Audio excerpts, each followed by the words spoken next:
حسم میگه بهش بگو بدونه، غرورم میگه تو دلش تو دله. حسم میگه یه کاری کن بمونه، غرورم میگه که ولش کن بره. حسا تو دلم بهم انرژی میدن، غرورم میکنه هی منو بیرم. به میگه تا ته این راهو دیدم، آدما میان و میگان و میرن. دل من روشن، غرورم سیاست، آسمون حتی بی ستاره زیباست. غم دورید نبود که منو شکست، بی خیال دل من پرتر ایناست. دلم به چشای قشنگت میباخت، غرورم برام آیندمو میساخت. دل من هی میگفت بمون و بساز، غرورم میگفت که ولش کن بباز. برو بیرون شهر نداره کاری که پنجره باز، یه اتاق تاریک خالی شهر، تو بغلش خوابی که وینستون قرمز، یه بطری هاینی که میدونی که میخوام خوبه تو الان. وید تو بکش و پول تو درار، مهم نی لب کی بوده رو لبات، همه میرن دیگه کی مونده برات. دلم فقط میخواد غم تو نبینه، میرسیم به هم ما گرد این زمینه. هنوز جای دندونت روی قلبمه، تنها یادگاری من از تو همینه. ساختم یه خونه یه کاکلی عمود، همه چی از نو با دلی کبود. زندگیم شد مثل برنامه 90 که تو 6 آدم عادلی نموند. دیگه نمیتونم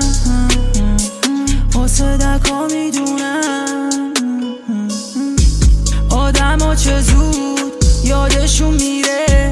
دلم قصه نخور خدا جوابشو میده، همه عکسا تو کشو میره. یه روزی میای که دیره، این آدم تنهایی دیده.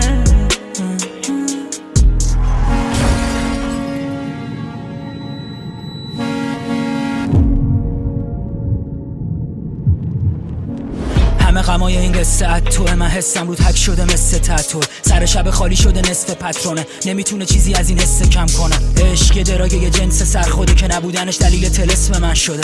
زندگی من به کل منفی، تنها قسمت مثبتش تست الکله. صاف راه میرم که نزننم زمینم، یه رو منو کنم عوضم هم همینم. همینجوری یه طرفه میری باش، اصلا نظرم هم نگیر. نخوار این زندگی رو من تک میگم، بذار 10 نفر بیان من تک میام. زندگی یه جا به بد توش، فقط صدای فندک میاد. دیگه دوستی ندارم که بعد تو رو نخوان، یعنی کی داره لمس میکنه تن تو رو الان؟ تو که بردی ولی زندگی اما عادت زایده نشدم ننه تو رو نگم. جدایی بود برام ترس فانی، همیشه کادو میخریدم با دست خالی. وقتی با تو مهم نی بحث مالی، ما رو از هم جدا کردون اصل کاری. بار چندمه میخورم عشقت ضربه، همه چی پولیه قیمت عشق چنده. تا میدادم بهش یه دنده، میتونست رو همه چی چشم ببنده. این که دوست ندارم یه کذب محض، چون یادم نمیره عشق نحس تو. یه چیزایی هیچ وقت تغییر نمیکن مثل حس من به تو. دیگه نمیتونم واسه دکا میدونم، آدم چه زود یادشون میره. دلم قصه نخور خدا جوابشو میده، همه عکسا تو کشو میره. یه روزی میای که دیره، این آدم تنهایی دیده.